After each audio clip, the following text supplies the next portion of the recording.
अगर El Nino आ चुका है तो मुंबई में या इनफैक्ट पूरे इंडिया में इतनी बारिश कैसे हो रही है? तो बेसिकली अभी से कुछ महीनों पहले हमें पता चला था कि इस साल एक सुपर एल नीनो आ सकता है एंड अभी कुछ हफ्तों पहले ही हमें पता चला है कि एल नीनो अपने फुल स्विंग में स्टार्ट हो चुका है। और जहां पर इंडिया में विंड्स गायब हो गई थी इंडिया के ऊपर, सेंट्रल इंडिया के ऊपर से, एंड इंडिया में बारिश ही नहीं हो रही थी, वहां पर अभी मुंबई और बाकी एरियाज में बहुत ही ज्यादा लगातार बारिश हो रही है। अब ये कैसे है और क्यों है ये मैं आपको अच्छे से बताता हूँ। तो बेसिकली इंडिया में जो बारिश होती है वो सिर्फ एल नीनो पे डिपेंड नहीं करती, क्योंकि एल नीनो का काम होता है मॉनसून्स को सप्रेस करना एंड उनको डिले करवाना, एंड वो होता है ग्लोबल एटमॉस्फेरिक प्रेशर को ऑल्टर करके। लेकिन इसका जो इंपैक्ट होता है वो यूनिफॉर्म नहीं रहता पूरी दुनिया में, एंड इसीलिए कहीं पे ज्यादा बारिश होगी, कहीं पे कम बारिश होगी, कहीं पे बिल्कुल ही बारिश नहीं होगी। इसी के साथ साथ कुछ और फैक्टर्स होते हैं जो एक्चुअली बताते हैं कि बारिश इस बार इंडिया में कितनी होगी। जैसे कि अगर हम 1997 की बात करें तो उस टाइम पे one of the strongest El Ninos आया था पूरी दुनिया में, लेकिन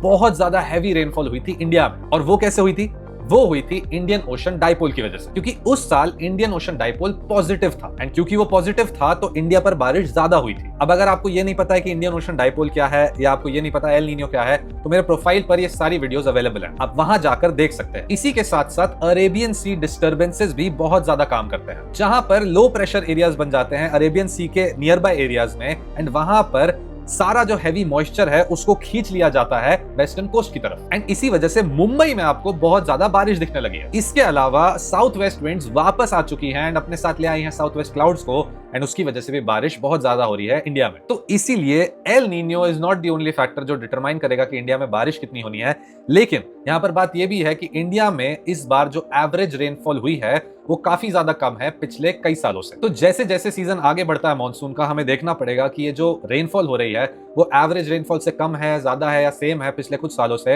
एंड फिर ही हम बता पाएंगे कि इंडिया में मॉनसून एक्चुअली कैसी होगी। तो अब जैसे ही मुझे उसके बारे में पता चलेगा मैं आपको जरूर बताऊंगा, एंड उन सारे अपडेट्स के लिए प्लीज मुझे फॉलो कर लीजिए।